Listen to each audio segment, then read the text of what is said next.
Assalamualaikum, bertemu kembali dengan saya Cipta Ning, pengasuh Majelis Dzikir dan Sholawat Sirul Asro Surabaya.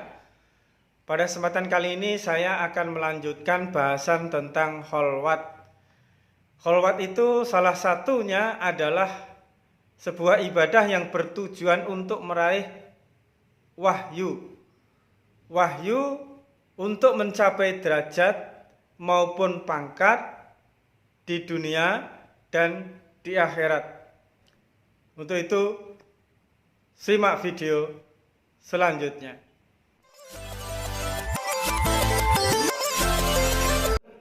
DNA Indonesia ini terlahir buah daripada kholwat, buah daripada meditasi, buah daripada bertapanya para leluhur kita untuk mencapai derajat dan pangkat yang tinggi bagi bangsa dan negara Indonesia tercinta ini. Seperti halnya Ki Ageng Pemanahan berkholwat di kandang sapi untuk mendapatkan wahyu keprabon atau wahyu cakraningrat dan wahyu mahkutoromo, sehingga anak turunnya mendapatkan derajat menjadi raja di tanah Jawa sampai sekarang. Begitu juga dengan Nyi Ageng Kalinyamat untuk membalaskan dendam kepada suaminya, dia pun harus kholwat, menyepi, bermunajat kepada Allah agar keadilan ditegakkan kepada Arya Penangsang. Di Indonesia ini banyak petilasan-petilasan yang apabila kita mendatangi suatu petilasan tersebut, auranya, energi positifnya begitu luar biasa sehingga mampu membuat positif pikiran kita, positif hati kita, positif rasa perasaan kita. Petilasan-petilasan tersebut adalah tempat di mana para leluhur kita itu melakukan kholwat, menyendiri untuk meraih wahyu daripada Allah Subhanahu wa Ta'ala. Ada petilasan Sitinggil di Mojokerto, ada petilasan Presiden Soekarno di Wonosalam, Jombang, dan di beberapa tempat ada petilasan Pangeran Benowo, di beberapa tempat ada petilasan Syekh Subakir di beberapa tempat, dan setiap petilasan beliau itu semuanya mengandung aura yang positif. Sehingga apabila kita berkunjung kepada petilasan-petilasan tersebut, energi dan aura positifnya itu bisa mempengaruhi kehidupan kita, cara pandang kita, hati kita, dan kehidupan kita. Namun, generasi sekarang jarang sekali yang paham tentang hal tersebut, bahwa kehidupan ini tidak serta-merta dapat kita dapatkan dengan usaha kita, dengan doa kita, dengan perbuatan kita, dengan ibadah kita. Tetapi banyak hal yang disebabkan oleh sesuatu unsur yang lain di dalam kehidupan kita yang mempengaruhi kehidupan kita saat ini dan nanti di dunia dan di akhirat. Kembali kepada kholwat. Kholwat adalah untuk meraih sebuah wahyu. Jadi kholwat itu bertujuan untuk meraih sebuah wahyu, sebuah anugerah yang besar yang akan membawa pangkat dan membawa derajat di dunia, pangkat dan derajat di akhirat. Apabila kita menginginkan agar anak cucu kita itu menjadi orang yang mempunyai derajat yang tinggi di sisi makhluk dan derajat yang tinggi di sisi Allah, maka kita harus berkholwat, harus meraih wahyu tersebut. Apabila kita menginginkan usaha kita yang kita rintis saat ini suatu saat menjadi besar, menjadi warisan buat anak cucu, menjadi warisan bagi masyarakat yang lebih luas, maka kita harus meraih wahyu, pangkat, dan derajat tersebut dengan kholwat.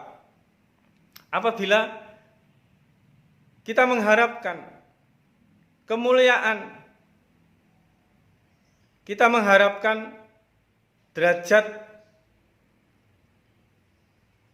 yang tinggi kepada daerah yang kita tempati, agar daerah tersebut, agar wilayah tersebut menjadi wilayah yang religius dan spiritualis, maka kita pun harus berkholwat, meraih wahyu tersebut untuk mengangkat derajat suatu daerah, untuk mengangkat pangkat suatu daerah.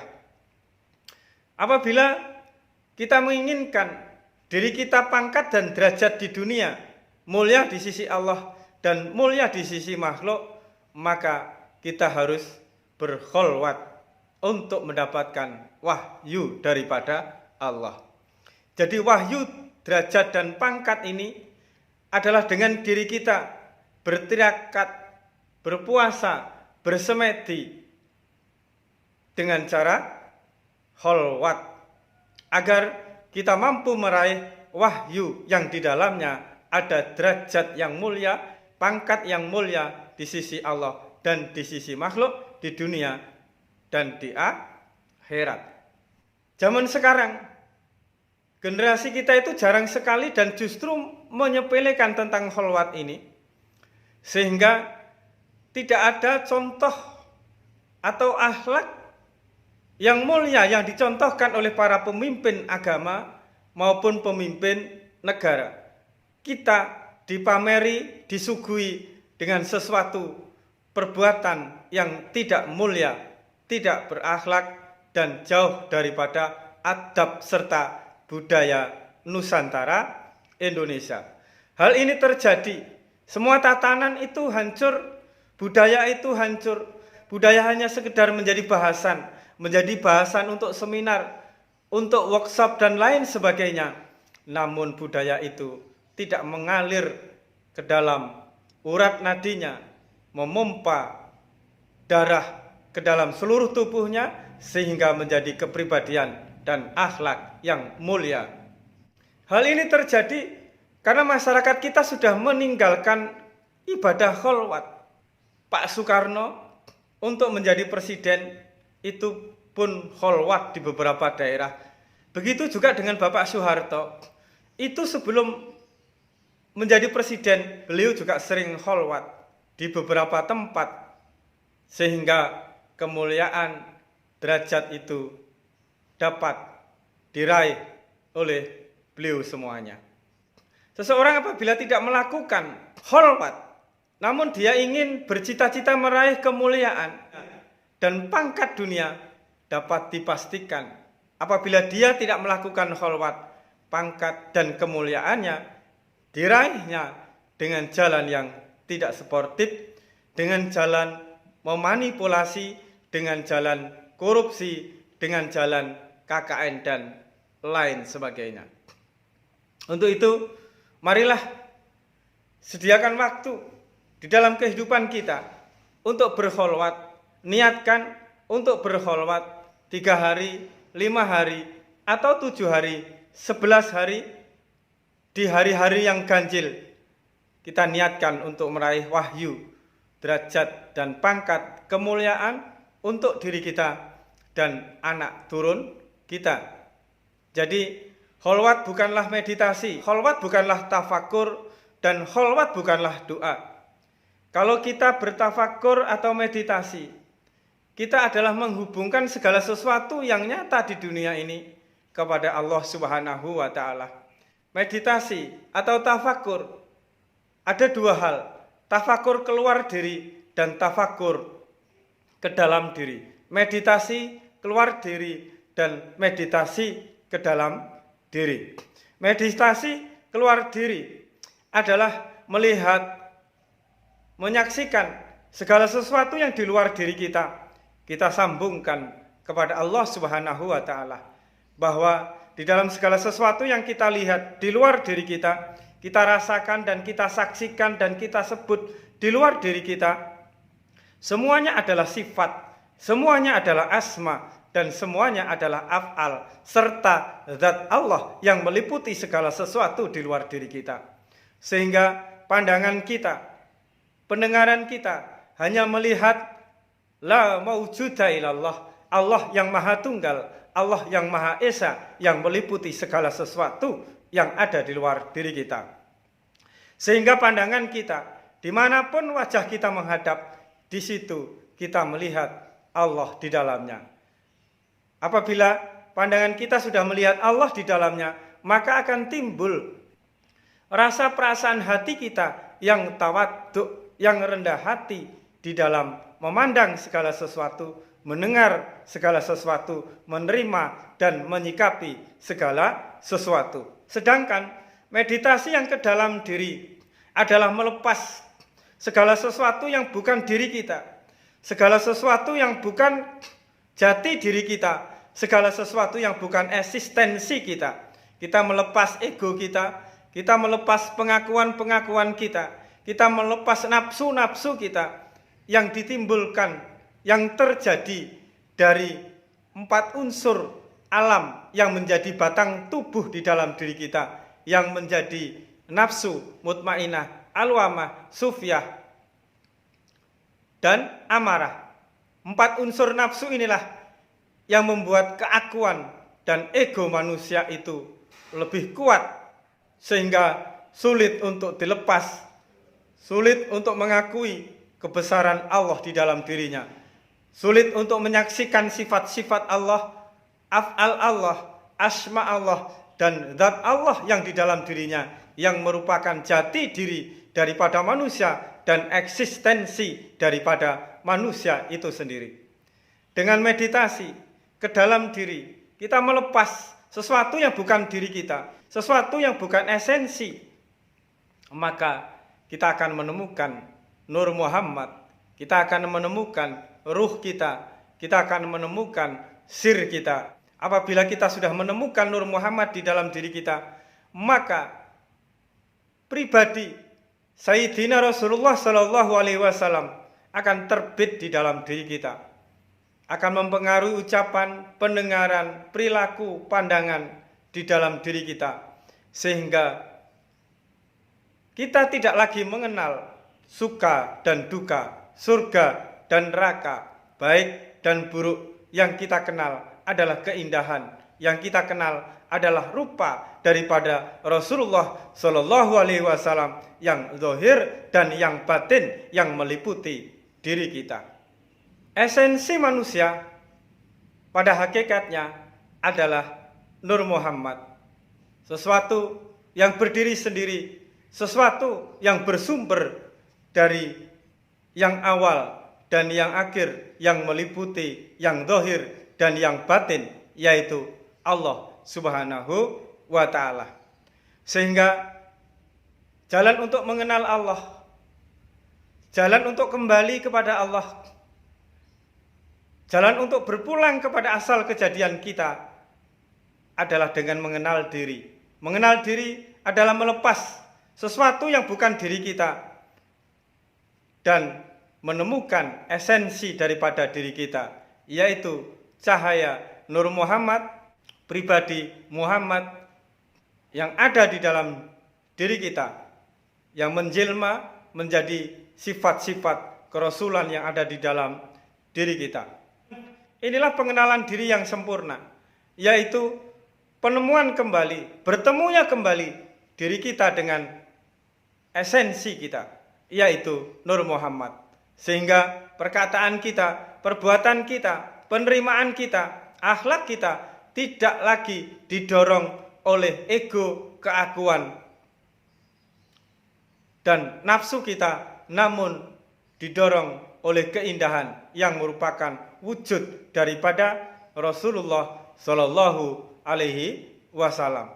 Kholwat itu pun berbeda dengan doa. Doa adalah yang kita panjatkan kepada Allah, dengan segala pengharapan kita, dengan segala permohonan kita. Namun kita harus mewujudkan doa tersebut, permohonan tersebut dalam wujud perbuatan, dalam wujud ikhtiar, dalam wujud usaha, sehingga doa tersebut menjaga perbuatan kita, sehingga perbuatan itu mengantarkan perjalanan kita kepada apa yang kita mohonkan, apa yang kita maksudkan di dalam doa tersebut. Doa bukan meminta kepada Allah, tapi doa adalah cahaya atau pelita bagi setiap ikhtiar kita, bagi setiap perbuatan kita, sehingga doa tersebut mampu menerangi, membimbing, menuntun perbuatan dan ikhtiar yang kita lakukan menuju apa yang kita doakan dan mohonkan kepada Allah Subhanahu wa Ta'ala. Itulah perbedaan antara kholwat dengan meditasi, tafakkur, serta doa. 3 hal tersebut adalah alat bagi manusia untuk mengenal dirinya, untuk mengenal asal kejadian dirinya. 3 hal tersebut adalah sesuatu yang berbeda. Kholwat adalah untuk mendapatkan wahyu, untuk meraih wahyu. Begitulah Rasulullah SAW sudah ditakdirkan oleh Allah menjadi seorang nabi dan seorang rasul, dan namanya sudah tercatat sebelum Nabi Adam itu diciptakan. Namun di dalam proses untuk meraih kenabian dan kerasulan itu, beliau harus kholwat di Gua Hira, harus menepi, menyendiri untuk bermunajat kepada Allah, untuk meraih wahyu kenabian dan kerasulan. Kita pun sebagai umat daripada baginda Rasulullah SAW, dan telah dicontohkan oleh para wali, termasuk Sunan Kalijogo, beliau berkholwat untuk memegang tongkat daripada Sunan Bonang dalam hitungan beberapa tahun. Begitu juga dengan Sunan Geseng, begitu juga dengan Sunan Giri, begitu juga dengan Sunan Derajat, begitu juga dengan Sunan Bonang, begitu juga dengan Kanjeng Syekh Siti Jenar. Begitu juga dengan para ulama khos kita. Beliau selalu menyediakan di dalam rumahnya ruang untuk kholwat yang terpisah dengan ruang untuk sholat dan untuk zikir. Kholwat adalah tempat untuk meraih wahyu, sekaligus sebagai pusat energi yang akan membawa derajat, yang akan membawa pangkat kemuliaan fitini, fidunia wal akhirah, di sisi Allah dan di sisi makhluknya Allah. Sehingga kamar kholwat dan hamal ibadah atau musola di dalam rumah itu berbeda. Kalau di Lombok, di Nusa Tenggara Barat, itu biasanya tempat kholwatnya terpisah dengan rumah, dibuatkan kamar kecil yang dari ijuk, dari bambu, dengan kain serba putih. Di situ biasanya menjadikan tempat kholwat. Jadi kholwat itu tidak perlu keluar kota. Jadi kholwat itu tidak perlu di tengah hutan. Karena kholwat itu bukan suasana lahir, tapi kholwat itu adalah suasana batin. Untuk itu, marilah kita berkholwat. Kita kembalikan kejayaan Indonesia ini.